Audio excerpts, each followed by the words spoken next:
જામનગર જિલ્લાની 3 નગરપાલિકાઓની ચૂંટણીમાં ધ્રોલ અને જામજોધપુર નગરપાલિકામાં ભાજપ દ્વારા ભાંગતોડની પ્રવૃત્તિ થતી હોવાના આક્ષેપ ઉઠ્યા છે।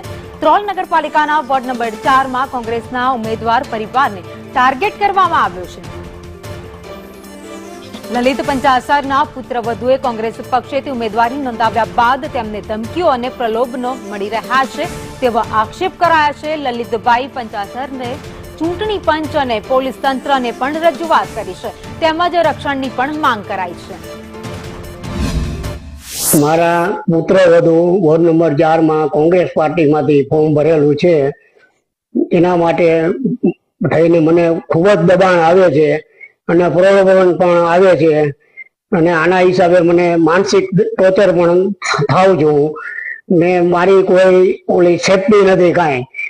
અને આના માટે થઈને ચૂંટણી પંચને હું વિનંતી કરું છું કે આ લોકશાહીમાં ફક્ત ભાજપ વાળાની ચૂંટણી લડવાની છે, બીજા કોઈ ઉમેદવાર નથી રહી શકતા એમાં।